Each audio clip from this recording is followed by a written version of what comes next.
مجھے لگتا تھا کہ وہاں بہت زیادہ رش ہوتا ہے تو شاید شیطان کو کنکر مارتے ہوئے غلطی سے میرے شوہر کو بھی لگ جاتی ہوں گی، کیونکہ میں جب گئی تھی تو میں نے بھی دیکھا تھا کہ اس جگہ پر بہت زیادہ رش ہوتا تھا اور اکثر لوگ ایسے ہی زخمی ہو جایا کرتے تھے۔ مگر جب ایسا ہر سال ہونے لگا تو میں ٹھٹک گئی کہ میرا شوہر تو ہر سال ہی زخمی ہو جاتا تھا۔ مجھے حیرت ہوتی تھی کہ اس جیسا نیک انسان ہر بار اس حادثے کا شکار کیوں ہو جاتا تھا۔ میں نے محسوس کیا کہ میرا شوہر بھی اس بات پر پریشان تھا۔ میں نے اپنے شوہر کو کھانا وغیرہ دے کر درد کی دوا دی تو وہ چائے پی کر سو گیا۔ میں اس بات کو سوچنے میں ایسی مصروف ہوئی کہ میں سو نہیں پا رہی تھی۔ ہماری شادی کو بہت زیادہ عرصہ گزر چکا تھا اور میں نے ہمیشہ اپنے شوہر کو نیک اور نمازی پایا تھا۔ مجھے یاد نہیں پڑتا تھا میرے شوہر نے کبھی کسی کے ساتھ برائی کی ہو۔ وہ تو سب کے ساتھ بہت اچھا چلتے تھے، لوگ ان کی مثالیں دیتے نہیں تھکتے تھے، اور ارد گرد جاننے والوں کے منہ سے بھی ہمیشہ اپنے شوہر کی تعریف سنی تھی۔ ہمارے گھر پیسے کی ریل پیل تھی اور ملازموں کی ایک فوج تھی۔ میں نے دیکھا تھا کہ میرا شوہر اپنے ملازمین کے ساتھ بھی بہت نرم سلوک رکھتا تھا اور سب کی ضرورت میں کام آتا تھا، سب کے مسائل پر نظر رکھتا تھا، اپنے ملازمین کو ان کی اجرت سے زیادہ دیا کرتا تھا۔ میں یہ سوچ سوچ کر پریشان تھی کہ اتنے رحم دل اور نیک انسان کو آخر ہر بار حج پر شیطان کو ماری جانے والی کینکریاں کیوں لگ جاتی تھیں اور اتنا زخمی کر دیتی تھی کہ میرے شوہر کا سر ہٹ جاتا تھا۔ میں یہ معمہ حل نہیں کر پا رہی تھی۔ آخر ایسی کیا بات تھی جو مجھ سے مخفی تھی؟ مجھے لگ رہا تھا کہ کوئی اور بات ہے جو میرا شوہر مجھ سے چھپاتا ہے۔ ایک روز میرا شوہر گھر آیا تو اس کے ساتھ اس کا ایک پرانا دوست بھی موجود تھا۔ میرے شوہر کا یہ دوست مولانا تھا اور میرے شوہر کی طرح بہت نیک تھا۔ میں نے اپنے شوہر اور اس کے دوست کے لیے کھانے پینے کا اہتمام کروایا۔ رات کا کھانا دے کر میں اپنے کمرے میں سونے کے لیے چلی گئی، کیونکہ میں جانتی تھی اب میرا شوہر رات کو دیر تک اپنے دوست کے ساتھ باتیں کرے گا۔ رات کی کسی پہر میری آنکھ کھلی تو میں نے دیکھا کہ میرا شوہر ابھی تک کمرے میں نہیں آیا۔ میں نے اٹھ کر دیکھا کہ شاید وہ باتھ روم میں ہو، مگر وہ وہاں بھی نہیں تھا۔ میں فکر مندی سے اٹھ کر کمرے سے باہر نکلی اور پورے گھر میں اپنے شوہر کو تلاش کرنے لگی۔ چلتے چلتے جب میں اپنے شوہر کے مہمان خانے تک پہنچی تو اندر سے ہلکی ہلکی باتوں کی آوازیں آ رہی تھی۔ میں نے حیرت سے مہمان خانے کے بند دروازے کو دیکھا۔ اتنی رات گئے میرا شوہر کیوں جاگ رہا تھا، کیا باتیں کر رہا تھا؟ جو میں نے کان لگا کر سننے کی کوشش کی تو اس رات اتنے سال بعد مجھ پر میرے شوہر کی حقیقت کھلی تھی۔ اپنے شوہر کی سچائی جان کر میرے پیروں تلے سے زمین نکل گئی، کیونکہ میرا شوہر اپنی ہی بیوہ بابی اور بھتیجی کے ساتھ، میرا نام سعدیہ ہے، ہمارا تعلق گجرات کے ایک دیہی علاقے سے ہے۔ میں زیادہ پڑھی لکھی نہیں تھی، ہمارا گھرانہ بھی بہت مذہبی قسم کا تھا۔ میں اپنی بہنوں میں سب سے دبتے ہوئے رنگ کی مالک تھی، جس کی وجہ سے میری بڑی 2 بہنوں کی شادیاں ہو چکی تھی، مگر میرا رشتہ کہیں نہیں ہو پا رہا تھا۔ جو بھی رشتہ دیکھنے آتا وہ میرے سانولے رنگ کی وجہ سے میری چھوٹی بہنوں کا رشتہ مانگ لیتا تھا۔ میرے ماں باپ میرے لیے بہت پریشان رہنے لگے تھے۔ وہ میرے لیے آنے والے لوگوں سے میری چھوٹی بہنوں کو چھپانے لگے تاکہ لوگوں کی توجہ میری جانب کروا سکیں، مگر پھر بھی وہ ناکام رہے تھے۔ میری وجہ سے میری چھوٹی بہنوں کی بھی عمر نکلی جا رہی تھی۔ آخر تھک ہار کر میں نے اپنے والدین کو سمجھایا اور اپنی چھوٹی بہنوں کے رشتے ہونے دیے۔ میری بہنوں کے رشتے ہوئے اور کچھ عرصہ بعد شادیاں بھی ہو گئیں، مگر میرا رشتہ نہیں ہو پا رہا تھا۔ میرے والدین اور میں اب مایوس ہو چکے تھے۔ میں نے سمجھ لیا کہ اب میری شادی نہیں ہوگی، ہمارا کوئی بھائی نہیں تھا، اور مجھے یہ اللہ کی مصلحت لگتی تھی کہ میں اپنے والدین کا خیال رکھنے کے لیے ابھی تک کماری بیٹھی ہوئی تھی۔ میں اپنے والدین کا خیال رکھتی اور مطمئن رہتی تھی۔ جو میری عمر تقریباً 35 برس تھی اور میری شادی کی امید بالکل ختم ہو چکی تھی، تب ایک روز میرے والد کے کوئی رشتہ دار ہمارے گھر آئے اور میرا رشتہ مانگ لیا۔ میرے والدین بہت خوش ہو گئے تھے، اتنے عرصے بعد ان کی دعائیں رنگ لائی تھیں۔ وہ مرنے سے پہلے مجھے اپنے گھر کا ہوتے ہوئے دیکھنا چاہتے تھے۔ میں بھی خوش تھی۔ میں اپنے والدین کو پریشان دیکھ کر اندر ہی اندر کڑھتی رہتی تھی۔ مجھے ایسا لگتا تھا کہ میں ان کی مجرم ہوں، ان کی گلے کا پھندا ہوں۔ میرے ہونے والے شوہر کا نام آصف تھا۔ وہ اکیلا رہتا تھا کیونکہ میرے ہونے والے شوہر کے والدین حیات نہ تھے۔ وہ صرف 2 بھائی تھے۔ دونوں نے اپنی خالہ کے ہاں رہ کر تعلیم حاصل کی اور جب کامیاب ہوئے تو الگ رہنے لگے۔ گھر بار ان کو ان کے ماں باپ کی طرف سے ورثے میں ملا ہوا تھا۔ بڑا بھائی بہت محنتی تھا۔ بڑے بھائی کی شادی ہو چکی تھی اور وہ بہت اچھا کاروبار کر رہا تھا، جبکہ میرا ہونے والا شوہر ابھی تک کنوارا تھا اور اس کی عمر بھی بڑی ہو چکی تھی۔ اس کی خالہ کو میرا پتہ چلا تو اس نے آ کر میرا رشتہ مانگ لیا۔ وہ لوگ کھاتے پیتے بھی تھے اور ہماری طرح ہی نیک شریف بھی تھے۔ رسمی سوچ و بچار کے بعد میرا رشتہ طے کر دیا گیا اور کچھ ہی وقت بعد میری شادی ہو گئی۔ میری شادی پر سب خاندان والے میری قسمت پر رشک کرنے لگے تھے کہ میرا نصیب اچھا ہوا تھا۔ دیر سے شادی ہوئی مگر اچھی جگہ ہوئی۔ میں بھی خوش اور مطمئن تھی۔ میرے شوہر اور میرے دیور اپنے اپنے گھروں میں رہتے تھے۔ میرا شوہر خوش شکل بھی تھا اور اچھا کھاتا کماتا تھا۔ شادی کے کچھ ہی عرصے بعد میرے دیور کا ایک کار ایکسیڈنٹ میں انتقال ہو گیا اور میری دیورانی اور اس کی بیٹی اکیلے ہو گئے۔ میرے دل میں ان دونوں کے لیے ہمدردی پیدا ہو رہی تھی۔ بابی بیچاری بڑی جوانی میں بیوہ ہو گئی تھی اور ایک بچی کے ساتھ کیسے اکیلی رہتی۔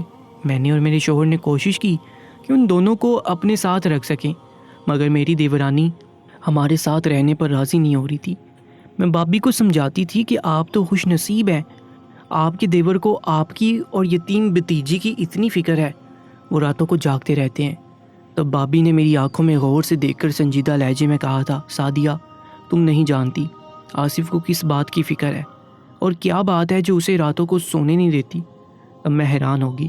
بابی سے اس بات کا مطلب پوچھتی رہی مگر بابی بالکل کم بولتی تھی۔ ایک بار اگر انہیں چپ لگ جاتی تو بات کر کر کے تھک جاتی مگر وہ اپنا منہ نہیں کھولتی تھی۔ ہر طرح سے سمجھا کر میں بھی اب تھکنے لگی تھی۔ تھک کر ہم نے انہیں ان کے حال پر چھوڑ دیا۔ اپنے شوہر کی نیک دلی دیکھ کر میں نے ایک روز جھجک کر اپنے شوہر کے سامنے اپنے والدین کے لیے فکر ظاہر کی تو میرے شوہر نے فوراً مجھ سے کہہ دیا کہ میں اپنے والدین کو اپنے پاس لے آؤں۔ میں بہت خوش ہوگی اور اپنے والدین کو زبردستی اپنے گھر لے آئی تھی۔ میرے والدین آتے جاتے میرے شوہر کو دعائیں دینے لگے تھے، جس کی وجہ سے دن بہ دن میرے شوہر کے پاس دولت کی فراوانی ہونے لگی تھی۔ میرے 2 بچے تھے، سفیان اور آئمہ، دونوں بہت نیک فرما بردار تھے۔ زندگی میں راوی چین ہی چین لکھ رہا تھا۔ اس عرصے میں میرے والدین آگے پیچھے وفات پا چکے تھے۔ میں اپنے شوہر کے ساتھ حج پر بھی جا چکی تھی۔ جوں وقت گزرتا جا رہا تھا میرے شوہر کی رحم دلی اور نیک فطرت میرے سامنے عیاں ہوتی جا رہی تھی۔ میں جتنے جاننے والوں سے ملی سب نے یہی بتایا کہ میرا شوہر بہت نیک ہے، جو سب کا مشکل وقت میں ساتھ دیتا ہے۔ میں اپنے شوہر کی گرویدہ ہو چکی تھی اور دل سے اس کی عزت کرتی تھی۔ شاید اسی نیکی کی وجہ سے ہمارے گھر میں پیسہ بڑھتا جا رہا تھا اور میرا شوہر ہر سال حج پر جانے لگا تھا۔ میرے بچے بھی جوان اور کامیاب ہو چکے تھے، مگر ایک بات جو مجھے شدت سے محسوس ہوتی تھی کہ جب بھی میرا شوہر حج سے واپس آتا اس کا سر پھٹا ہوا ہوتا تھا اور اس نے پٹی باندھی ہوتی تھی۔ میرے پوچھنے پر میرا شوہر کہتا تھا کہ شیطان کی کنکریاں مجھے لگی ہیں۔ مجھے یہ بات پہلے تو معمولی لگی مگر بھی میں اس بات کو لے کر اکثر سوچ میں مبتلا رہنے لگی تھی۔ مجھے فکر ستاتی تھی کہ میرے نیک شوہر کے ساتھ ہر سال یہ حادثہ کیوں ہو رہا تھا۔ میرے شوہر بھی اس بات پر پریشان تھے۔ انہی دنوں میرے شوہر کے مولانا دوست ہمارے گھر آئے تو میرے شوہر ان کے ساتھ الگ تھلگ بیٹھ کر باتیں کرنے لگے۔ میں جا کر سو گئی مگر جب رات کو جاگی تو اپنے شوہر کی باتیں سن کر میرے رونگٹے کھڑے ہو گئے۔ میرا شوہر اپنے دوست کو بتا رہا تھا کہ میں ہر سال جب بھی حج پر جاتا ہوں مجھے شیطان کو کینکریاں مارتے ہوئے سر پر پتھر لگتے اور میں زخمی ہو جاتا تھا۔ اس بات سے پریشان ہو کر میں نے اگلی بار محفوظ جگہ پر کھڑا ہونا شروع کیا مگر پھر بھی مجھے کینکر پڑ جاتے تھے اور میں محسوس کرتا تھا کہ کسی کو بھی اس بات کی خبر نہیں ہوتی اور میرے ارد گرد کے لوگ بھی سکون سے اور محفوظ کھڑے ہوتے تھے مگر مجھے پھر بھی پتھر لگتے اور میں زخمی ہو جاتا تھا۔ یہ دیکھ کر میں پریشان ہونے لگا کہ آخر میں نے ایسی کیا غلطی کی جس کی وجہ سے میرا اللہ مجھ سے اتنا ناراض ہو گیا ہے۔ میں اللہ کی ناراضگی کے خوف سے ہر سال لگاتار حج پر جانے لگا اور اللہ سے معافیاں مانگنے لگا۔ میں ٹھان چکا تھا کہ جس بار مجھے کنکر نہیں لگے گا میں سمجھ جاؤں گا کہ اب اللہ نے مجھے معاف کر دیا، مگر ہر بار میں زخمی ہو کر ہی واپس آتا تھا۔ اب میرا دل اس بات پر خوف سے بڑھنے لگا۔ میں ارد گرد والوں سے صلہ رحمی اختیار کرتا چلا جا رہا تھا۔ میں نے دن رات عبادت کی اور غریبوں پر بیش بہا پیسہ خرچ کیا مگر پھر بھی حج پر جاتا تو کینکریاں لگنے سے میرا سر پھٹ جاتا۔ میں نے عالموں سے اس بات کے حوالے سے سوالات کیے تو انہوں نے مجھے تسلی دی کہ ایسا صرف بائی چانس ہو رہا ہے، میرے گناہ کی وجہ سے نہیں، ورنہ اللہ مجھے حج پر جانے کی توفیق کبھی نہ دیتا۔ عالموں کی تسلی پر بھی میں مطمئن نہیں ہو پا رہا تھا۔ میں ہر وقت یہی سوچنے لگا کہ ضرور مجھ سے کوئی گناہ ہوا ہے جس کی وجہ سے میرا یہ حال ہو رہا ہے۔ کچھ دن پہلے ایک روز میں جمعہ کی نماز کا خطبہ سن رہا تھا جس میں یتیموں کا حق کھانے والوں سے اللہ کی ناراضگی کا ذکر آیا تو مجھے یکدم جھٹکا سا لگا تھا اتنے سخت الفاظ میں اللہ تعالیٰ نے یتیموں کا حق کھانے سے ممانعت کی تھی۔ مجھے تب یاد آیا کہ میرے بھائی کی وفات کے بعد میری بیوہ بابی اور یتیم بتیجی میری ذمہ داری تھے، اور مجھے چاہیے تھا کہ میں ان کا خیال رکھتا، ان کے اخراجات پورے کرتا، مگر میں نے لاپرواہی برتی۔ میری بابی کو خود میرے بھائی کا کاروبار سنبھال کے اپنی بیٹی کو پالنا پڑا۔ اب ایک روز میں نے بابی سے اپنے بھائی کا کاروبار سنبھالنے کی بات کی تو وہ مجھ سے الجھ پڑی اور بولی کہ اس کاروبار میں میرا کوئی حصہ نہیں، وہ سب اس کی بیٹی کا ہے اور اب وہ خود سنبھالے گی۔ یہ سچ تھا، مگر پھر بھی میں یہ سن کر بھڑک اٹھا اور اپنی بابی کو لالچی قرار دے کر زبردستی بھائی کے کاروبار میں حصہ ڈالا اور ہر وقت بابی کے سر پر سوار رہنے لگا۔ اس سب سے تنگ آ کر میری بابی نے میرے بھائی کا کاروبار اپنے بھائیوں کے حوالے کرنا چاہا تو میں نے اس پر تماشا کھڑا کر دیا اور اپنے بھائی کی جائیداد میں سے حصہ مانگ لیا۔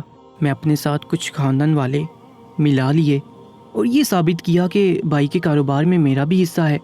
اس تماشے سے تنگ آ کر مجبوراً میری بابی نے مجھے حصہ دے دیا اور اپنا حصہ الگ کر دیا۔ میں نے اپنے حصے کے کاروبار میں محنت کر کے اسے پھیلا لیا، جبکہ میری بابی نا تجربہ کار اور حصوں میں بٹنے کی وجہ سے کاروبار کو نہیں سنبھال پائی اور ان کو مسلسل نقصان ہوتا چلا گیا۔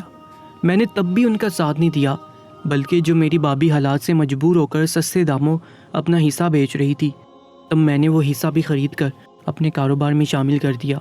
کچھ ہی عرصے میں میرے پاس پیسے کی ریل پیل ہونے لگی اور میری بابی اپنا گھر بیچ کر معصوم بیٹی کو لے کر اس شہر سے چلی گئی۔ میں نے ان ماں بیٹی کو در بدر کر دیا تھا اور خود عیش سے رہ رہا تھا۔ یہ اب دولت جو میں نے بنائی تھی، اس پر سارا حق میری یتیم بتیجی کا تھا، اور میں یہ بھی نہیں جانتا تھا کہ وہ کس حال میں رہ رہی ہے۔ وہ بے سہارا عورتیں کہاں کہاں ماری ماری پھیری ہوں گی، کیا کیا برداشت کیا ہوگا۔ اتنا بول کر میرے شوہر خاموش ہو گئے اور ان کی آنکھوں سے آنسو جاری ہو گئے۔ میں یہ سب سن کر دنگ رہ گئی تھی۔ مجھے یاد آیا کہ جب میری دیورانی اچانک سے غائب ہوئی تو میں نے پریشانی سے اپنے شوہر سے پوچھا تھا کہ ان کی بھابی اور بتیجی کہاں گئے۔ تب میرے شوہر نے ڈٹائی سے جھوٹ بول دیا کہ وہ دونوں باہر کے ملک جا چکی ہیں اور اپنی زندگی میں بہت خوش ہے۔ مجھے یقین نہیں آ رہا تھا کہ میرا نیک شوہر اپنی ہی بیوہ بابی اور بتیجی کے ساتھ یہ سب کر چکا تھا۔ وہ غریبوں کو کھل کھل کر پیسہ دینے والا انسان اپنے گھر کی عورتوں کو وقت کے دائرے پر چھوڑ چکا تھا۔ اسی لیے اللہ ہر سال شیطان کو لگنے والی کینکریاں اسے زخمی کر کے اسے اپنی ناراضگی کا اشارہ دے رہا تھا۔ میں ساکت سی اپنے کمرے میں جا کر بیٹھ گئی۔ میرا دل بری طرح پریشان ہونے لگا تھا، نہ جانے میری دیورانی اور اس کی بیٹی کس سال میں ہوں گے۔ میرا شوہر صبح کے وقت کمرے میں آیا تو مجھے جاگا ہوا پا کر چونک گیا۔ اس نے مجھ سے بات کرنے کی کوشش کی تو میں نے صاف الفاظ میں اپنے شوہر کو کہا کہ میں اس کی سچائی جان چکی ہوں اور مجھے افسوس ہے کہ میرا نیک شوہر اپنی بیٹی جیسی بتیجی پر اتنا بڑا ظلم کر چکا ہے۔ ان کو در در کی ٹھوکریں کھانے کے لیے چھوڑ دیا تھا۔ میں نے اپنے شوہر سے کہا آپ مانے نہ مانے، مگر اسی وجہ سے رب آپ سے ناراض ہے۔ اب بھی موقع ہے، آپ اپنی غلطی گناہ کا ازالہ کر کے اپنے رب کو راضی کر سکتے ہیں، اس سے پہلے کہ بہت دیر ہو جائے۔ اب میرا شوہر رونے لگا اور اس نے اپنے جرم کا اعتراف کیا اور کہا کہ میں نے اپنی باوج کو بہت ڈرایا اور دمکایا تھا، ایک بار تو ہاتھ بھی اٹھایا۔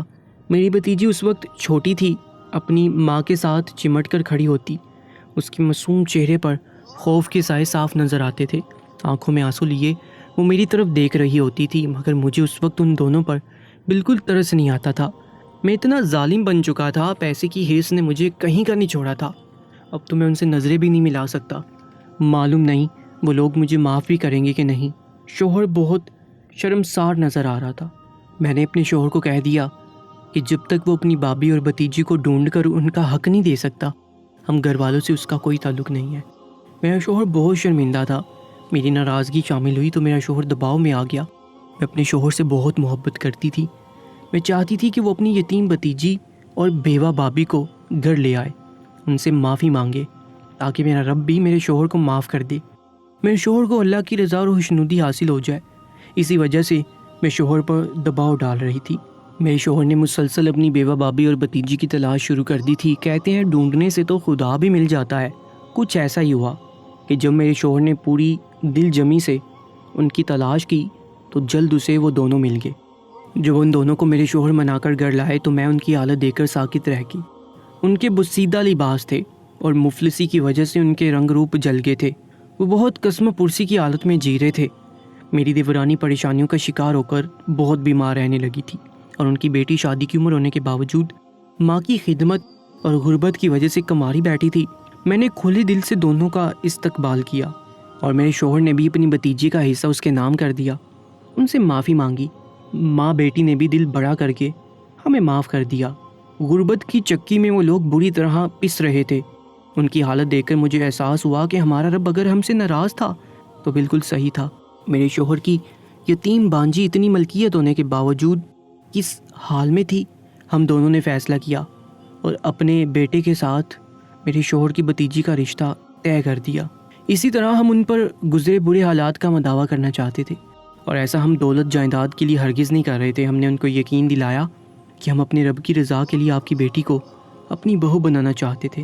ہم نے کچھ ہی عرصے میں اپنے بیٹے اور میرے شوہر کی بھتیجی کی شادی کر دی۔ اچھی خوراک، دیکھ بھال، اچھے لباس سے مناہل بہت پیاری لگنے لگی تھی۔ میرا بیٹا بھی اس کی سنگت میں بہت خوش نظر آ رہا تھا۔ اب میرا شوہر اور میں مطمئن تھے۔ اب میرا شوہر اور میں پھر سے حج پر جانے کا ارادہ کر رہے تھے۔ میرا شوہر بھی ڈرا ہوا تھا، اسے اب بھی ڈر تھا کہ اللہ تعالیٰ نے اسے معاف کیا ہوگا کہ نہیں۔ اس بار ہم حج پر جانے والے تھے، لیکن اس بار کیا ہونے والا تھا یہ کوئی نہیں جانتا تھا۔ اگر آپ دوست اس ویڈیو کا پارٹ 2 دیکھنا چاہتے ہیں تو اس ویڈیو کے کامنٹ سیکشن میں پارٹ 2 ضرور لکھیے گا۔ انشاءاللہ ملاقات ہوگی ایک نئی ویڈیو میں، تب تک کے لیے اللہ نگہبان۔